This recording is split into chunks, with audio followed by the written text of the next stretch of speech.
विधानसभा चुनाव के दौरान अपने गृह क्षेत्र नादौन में वोट देने वाले मुख्यमंत्री सुखविंदर सिंह सुक्खू के शिमला नगर निगम चुनाव में दिए गए वोट पर आखिर हंगामा क्यों खड़ा हुआ है। मुख्यमंत्री ने छोटा शिमला वार्ड में परिवार सहित अपना वोट दिया तो भाजपा से पूर्व मंत्री सुरेश भारद्वाज ने इस वोट पर सवाल उठाया। उन्होंने कहा कि मुख्यमंत्री नादौन में वोट देकर आए हैं, इसलिए शिमला में उनका दूसरा वोट गलत परंपरा है।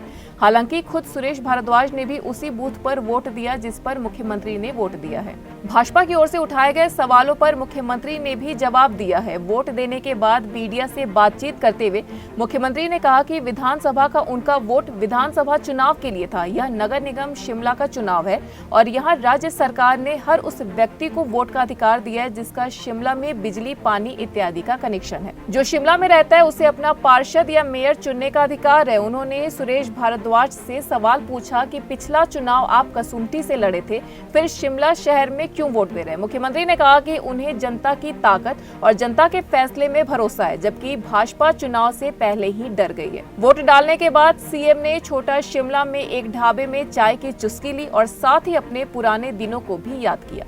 एनवन लाइव की खास रिपोर्ट। देखिए, मेरा राजनीतिक जीवन की शुरुआत जो पब्लिक लाइफ में छोटा शिमला वार्ड से हुई है और मुझे बड़ी खुशी है कि मैं आज यहाँ अपना वोट डालने के लिए आया हूँ।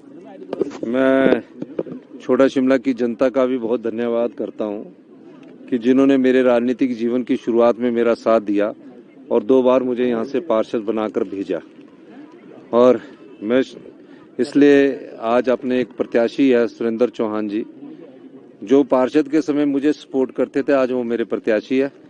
मैं इस दृष्टिकोण से भी हमारे सारा परिवार उनको वोट डालने आया है। सर, भाजपा ने आरोप लगाए हैं कि भाजपा ने 2 कंप्लेंट्स यहाँ पर जारी की है कि 2 बूथों पर नंबरिंग में सीरियल नंबर की गई है। मैंने तो ये नंबरिंग की छेड़छाड़ की बात तो पहली बार सुनी है। शिमला की जनता पढ़ी लिखी है, शिमला के कर्मचारी अधिकारी पढ़े लिखे हैं।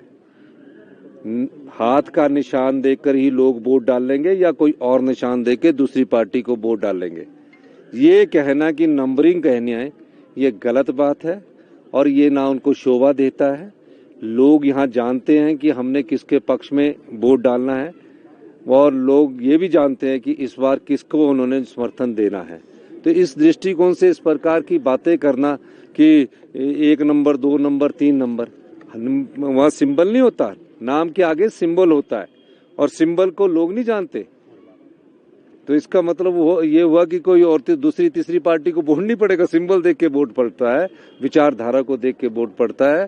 और इसी दृष्टिकोण से हम जो शिमला की प्रबुद्ध जनता है, सरकारी कर्मचारी, अधिकारी है, वो सोच समझकर यहाँ वोट डालते हैं। यहाँ की जनता बड़ी प्रबुद्ध है, जानती है। आपके वोट डालने के ऊपर भी आरोप लगाए गए। ऐसा है कि आप जो कह रहे हो, वोट डालना अधिकार है, फ्रीडम दिया हुआ है और विधानसभा में एक ही जगह वोट डलेगा। और जो शिमला म्यूनिसिपैलिटीज होती है, नगर पंचायत होते हैं, नगर परिषद होते हैं, पंचायत इलेक्शंस होते हैं, उसमें आपके जो जिस क्षेत्र के आप पानी का सदुपयोग करते हैं, बिजली का सदुपयोग देता है, जिस क्षेत्र में रहकर आप प्रॉपर्टी टैक्स देते हैं, उनको भी वोट देने का अधिकार होता है। एक जगह एक ही बार में वोट देने का अधिकार है। ये म्यूनिसिपैलिटीज के इलेक्शन है, इसमें कोई ये ऐसी बात नहीं है। अगर ऐसी बात है तो सुरेश भारद्वाज जी तो छोटे शिमले रहते थे, फिर कुसुम्पटी से क्यों चुनाव लड़े? तो ये चीज उनको और उनको कुसुम्पटी क्यों भेजा? अगर उन्होंने स्मार्ट सिटी में इतने काम करवाए तो उनको कुसुम्पटी क्यों भेजा? तो ये चीजें पूछने की बात है, ये राजनीति होती है, इसमें सब सवाल पूछे जाते हैं। सर, कितनी सीटें कर्नाटक के चुनाव भी है तो